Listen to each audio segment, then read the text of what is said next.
Assalamualaikum warahmatullahi wabarakatuh. Alhamdulillahirrabbilalamin. Asyhadu an la ilaha illallah, asyhadu anna Muhammadar Rasulullah. Selamat sejahtera semuanya. Insyaallah kuliah kita teruskan, yaitu sistem jaminan halal. Kita sampai dengan topik ke-10, yaitu tentang sistem jaminan halal atau sering juga disingkat dengan SJH. Ya. Kalau dalam bahasa Inggris biasanya ada Halal Assurance System atau sering juga disebut dengan HAS. Pada kesempatan ini yaitu mengucapkan terima kasih ya kepada LPPOM MUI yang membolehkan bahan ini adalah untuk tujuan pendidikan, di-sharing untuk tujuan pendidikan, karena kuliah ini materinya adalah diambil dari buku-buku dan juga dari diekstrak dari training-training yang ada di LPPOM MUI. Terima kasih sekali. Mudah-mudahan jadi amal soleh kita semua untuk bangsa Indonesia yang kita cintai ini.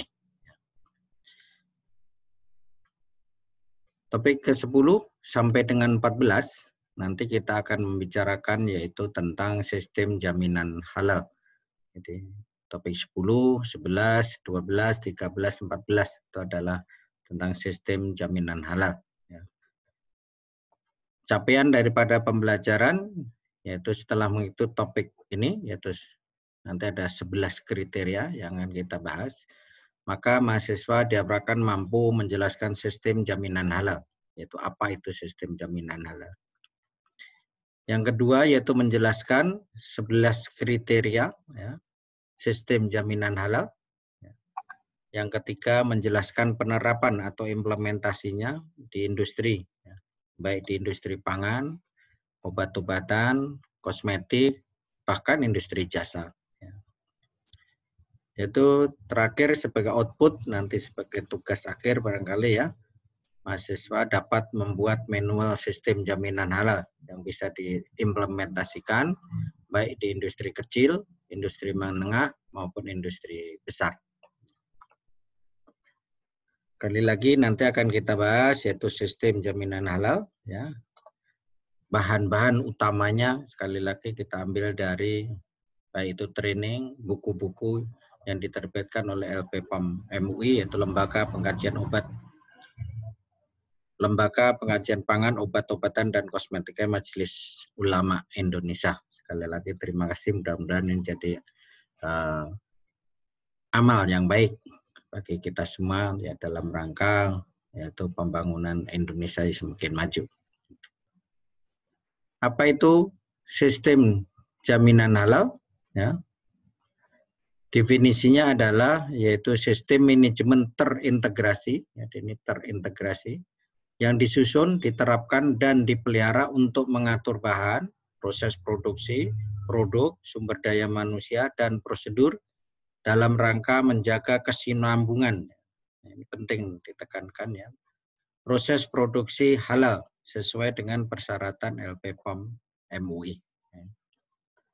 Jadi sistem jaminan halal ini apa gunanya? Yaitu untuk meyakinkan masyarakat bahwa produk konsisten halal selama ya, masa berlakunya sertifikat halal. Nah, kalau sertifikat halal ini sekarang ini ya kalau yang dikeluarkan oleh MUI itu berlaku 2 tahun.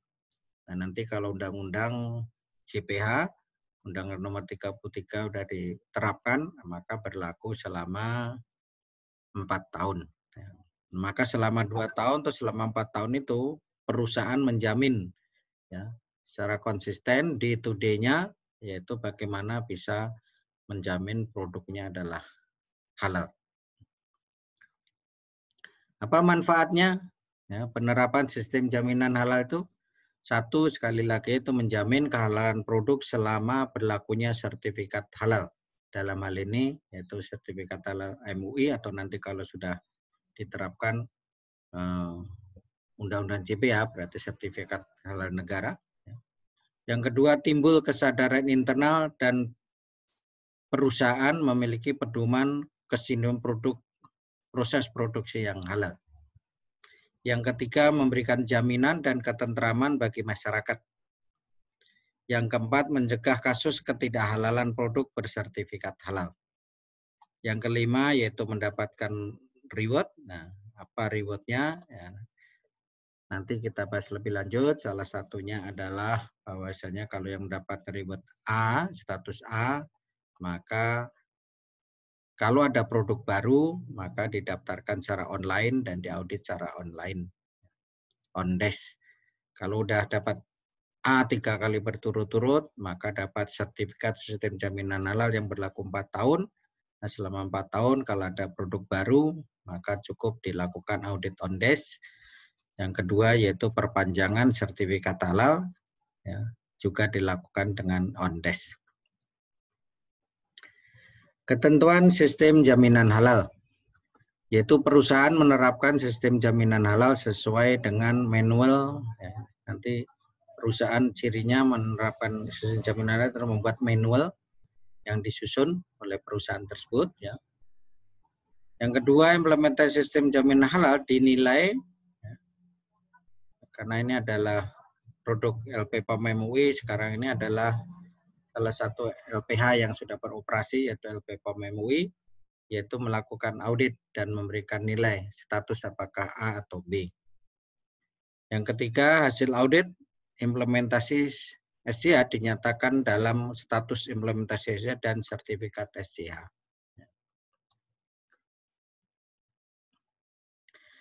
Berikutnya, perusahaan memperoleh sertifikat halal jika memiliki status minimum B. Jadi, status SCH atau pelaksanaan sistem jaminan halal itu merupakan syarat perusahaan untuk mendapatkan sertifikat halal. Ya, ini adalah status harus. Jadi kalau walaupun bahannya sudah tidak ada yang meragukan dari segi kehalalan, tapi kalau perusahaan tidak menerapkan sistem jaminan halal, maka tidak mendapatkan sertifikat halal, artinya tidak diproses lebih lanjut. Ini adalah buku-buku seri tentang sistem jaminan halal, yaitu yang diberi nama yaitu sistem jaminan halal 23.000 atau HAS 23.000, di mana ini adalah ulang tahun ke-23 waktu itu dari LP POM MUI meluncurkan sistem jaminan halal ini. Ya. Nah, ini buku-bukunya banyak ya, ada persyaratan, terus ada juga nanti khusus untuk industri pengolahan, untuk industri logistik, untuk industri restoran dan sebagainya, masing-masing bukunya sudah ada yang diterapkan oleh LP POM MUI, maka serinya jadi banyak. Ya.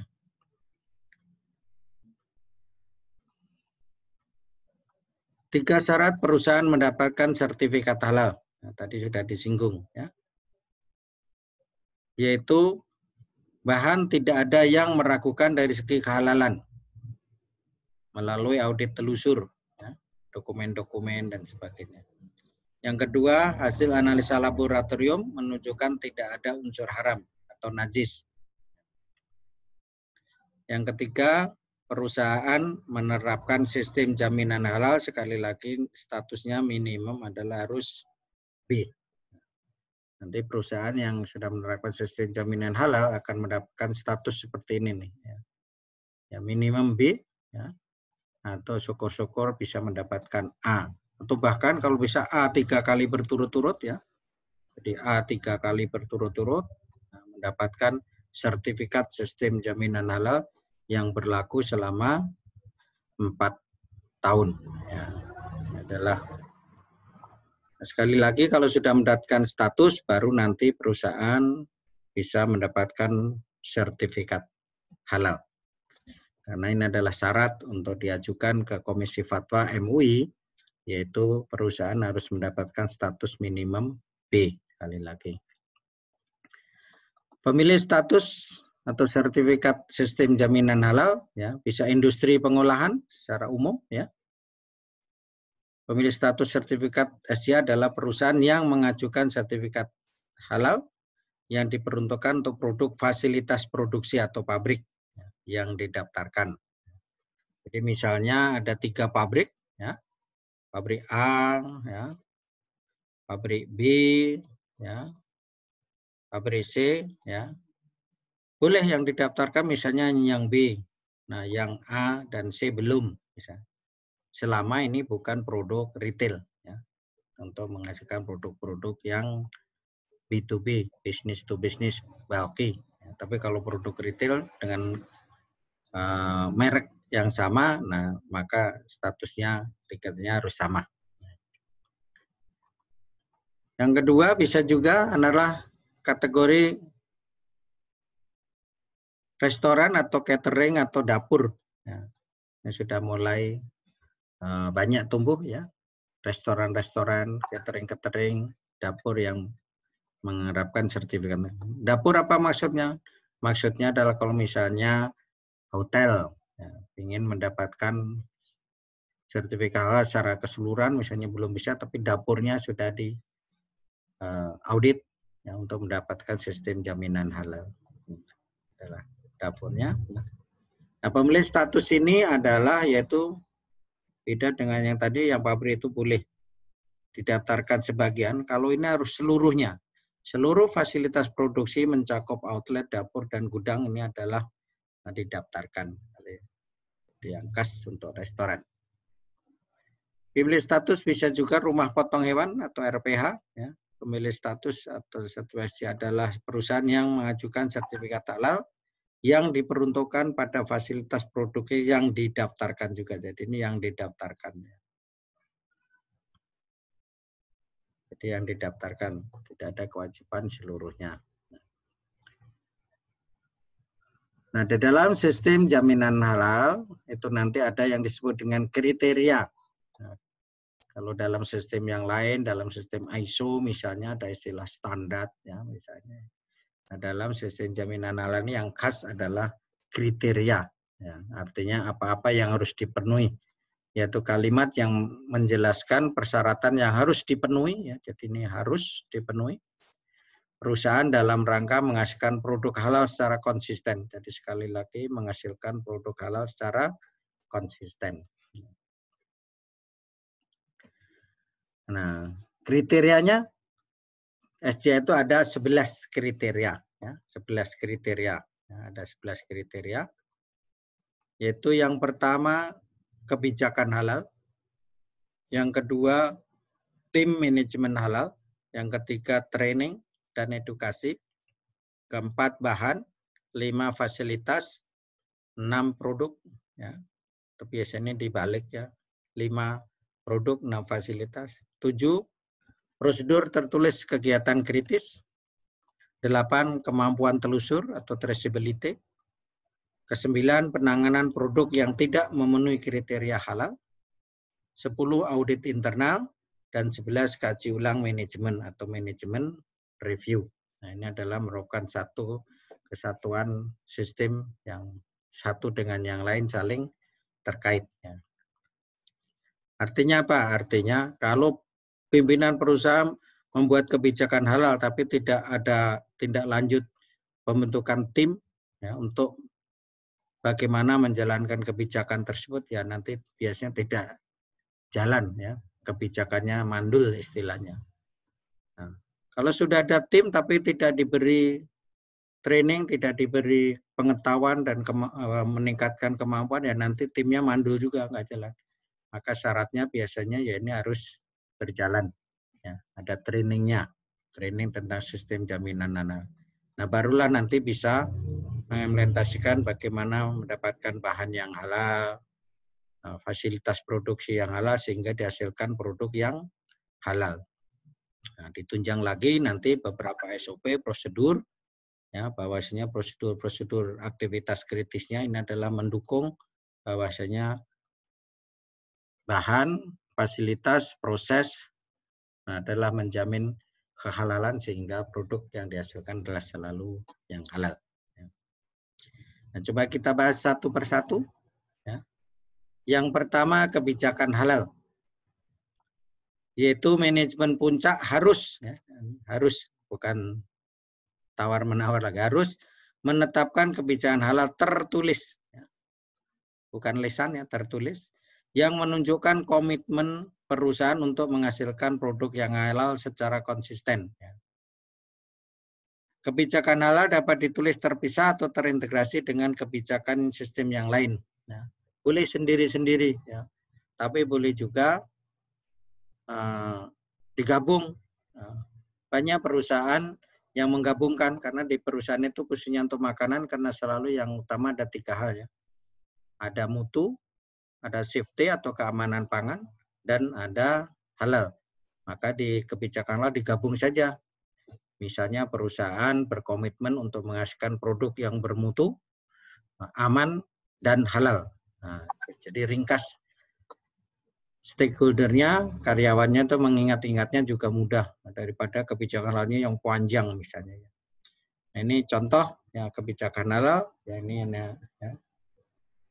Ini sekali lagi nanti kalau dalam kuliah ini ada merek, ada produk atau apa, mohon tidak dimaksudkan apa-apa ya. Jadi kami adalah mengambil gambar-gambar sekedar untuk memudahkan ya, untuk supaya keterangannya lebih mudah ditangkap ya. Tidak ada unsur apa-apa, tidak ada unsur advertensi ataupun unsur reklame dan sebagainya. Dan kami mohon izin juga kalau yang gambar-gambarnya diambil untuk tujuan pendidikan mohon diikhlaskan.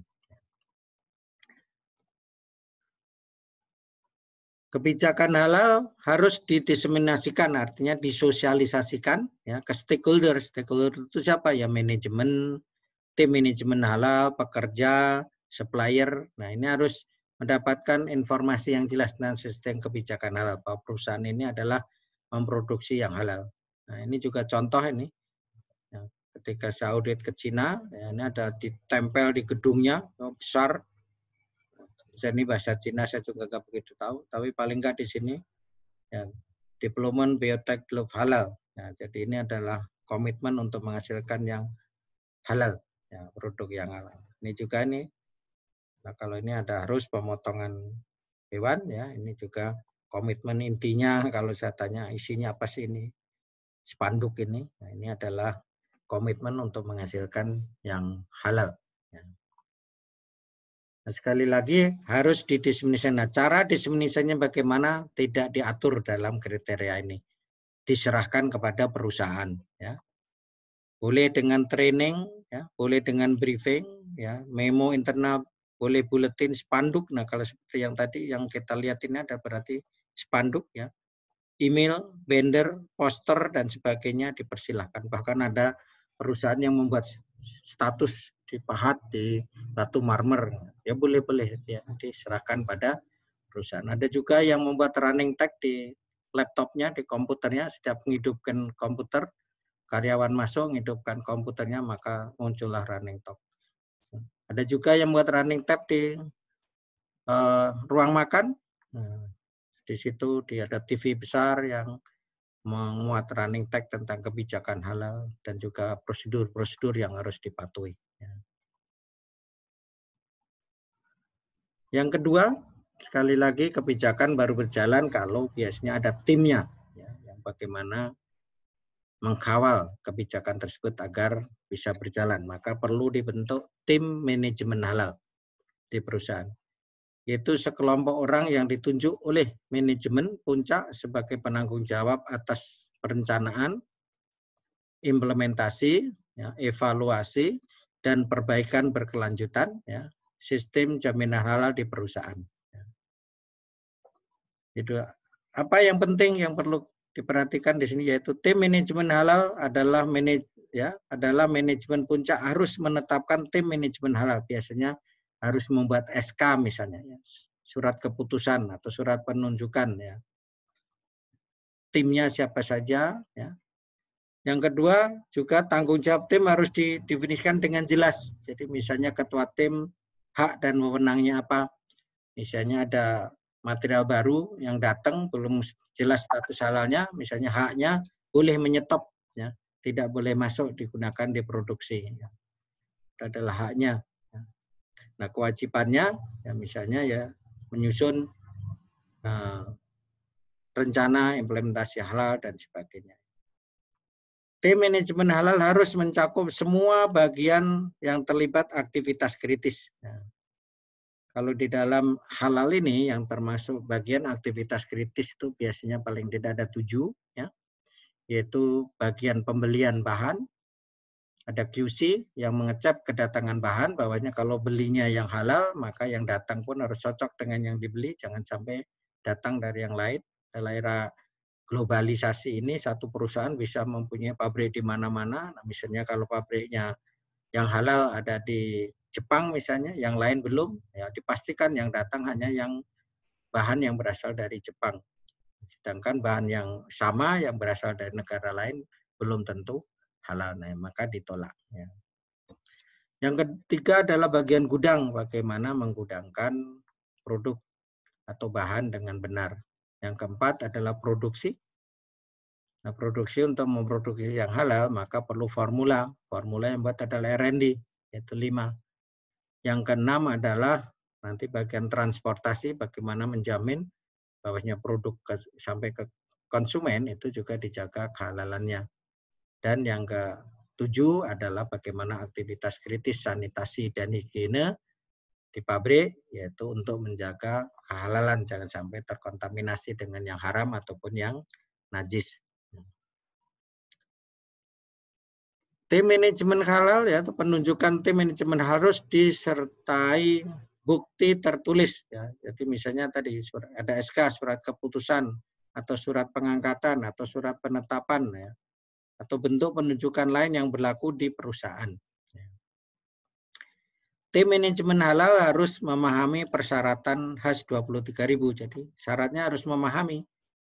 Nah, maka nanti syaratnya adalah tim paling enggak satu orang harus pernah mengikuti dan lulus, yaitu pelatihan sistem jaminan halal yang dilakukan kalau waktu itu adalah LPPOM MUI, sekarang dilakukan oleh IHTEK, ya, tentang sistem jaminan halal 23.000. Ya.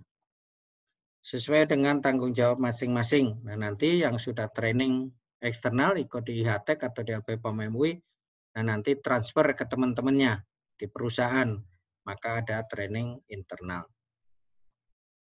Berikutnya koordinator tim manajemen halal, sekurang-kurangnya seorang manajer teknis, ya. Dan diutamakan, ya, dan diutamakan seorang muslim. Jadi hanya diutamakan, tidak harus, ya.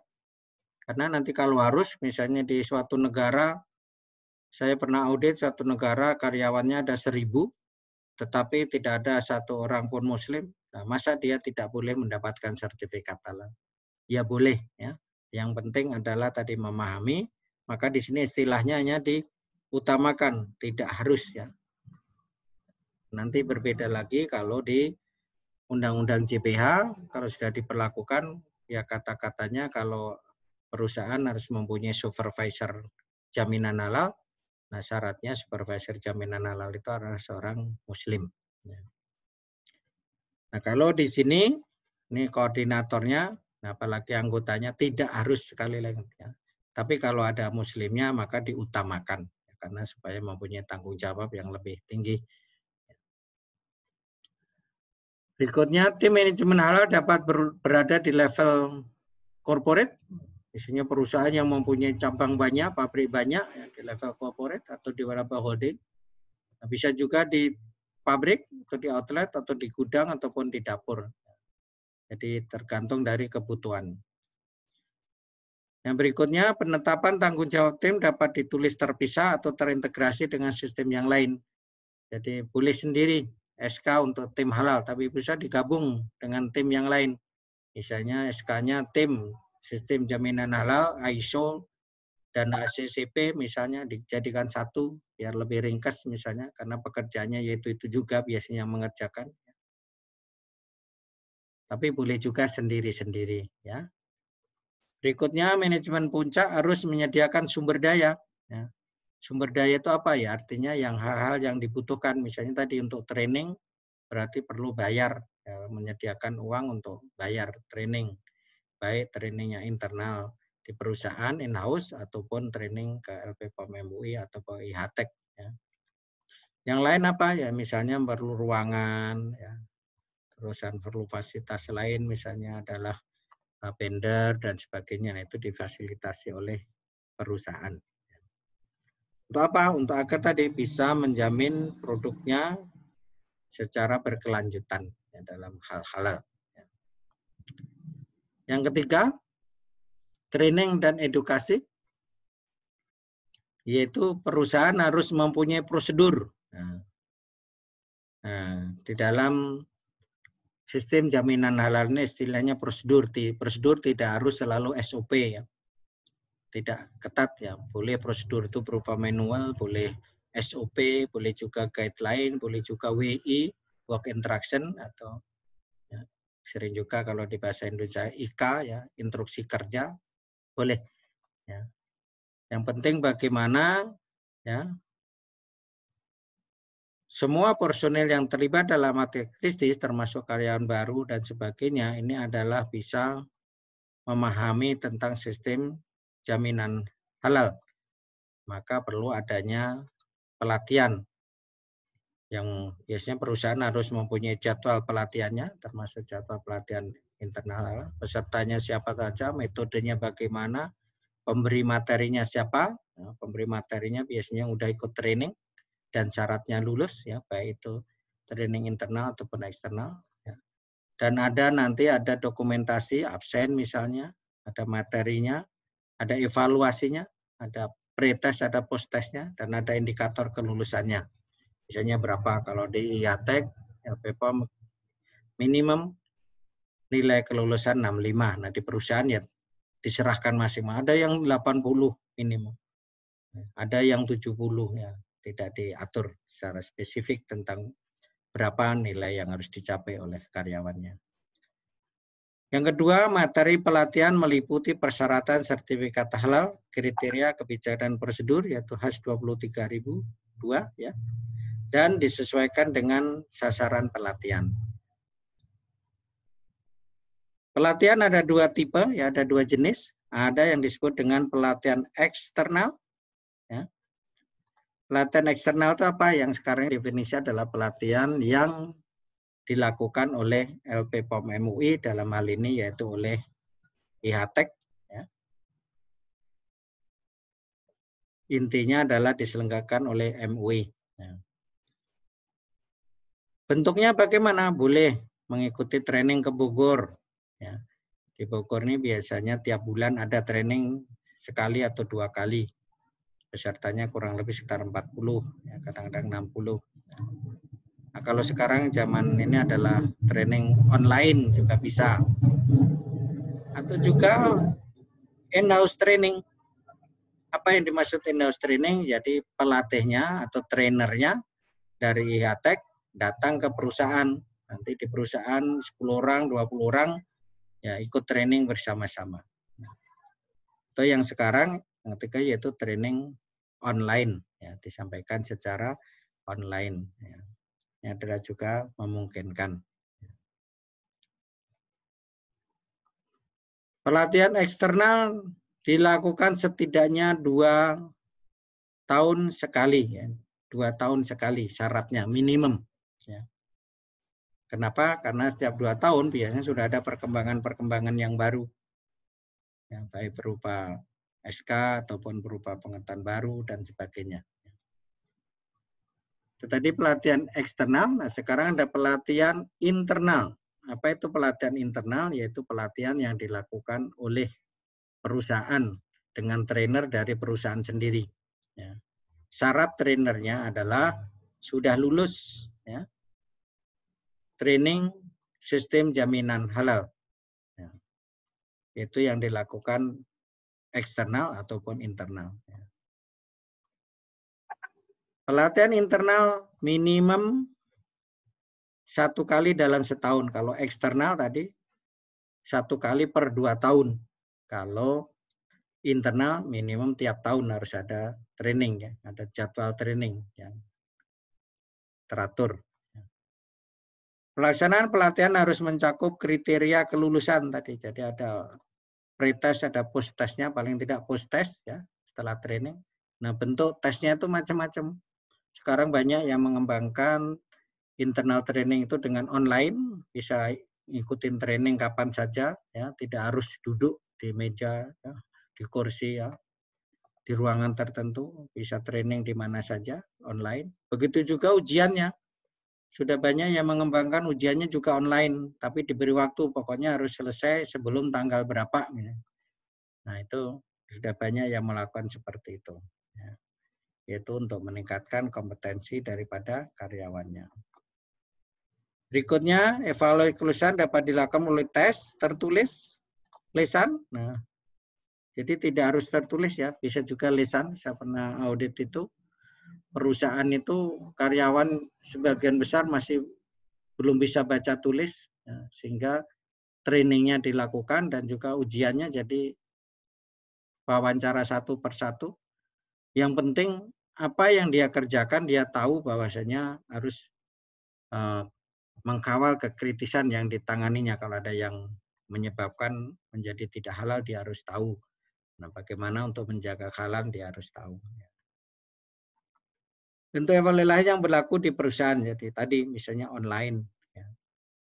Bukti pelaksanaan harus dibuat dan dipelihara, jadi ada dokumennya, jadi ada absennya, ada fotonya, kalau ada bukti bahan materi trainingnya apa, ada nilainya, nah itu didokumentasikan sehingga sewaktu-waktu ada audit, nah itu adalah sudah bisa ditunjukkan sebagai bukti telah melaksanakan training baik eksternal maupun internal. Kalau eksternal dapat sertifikat.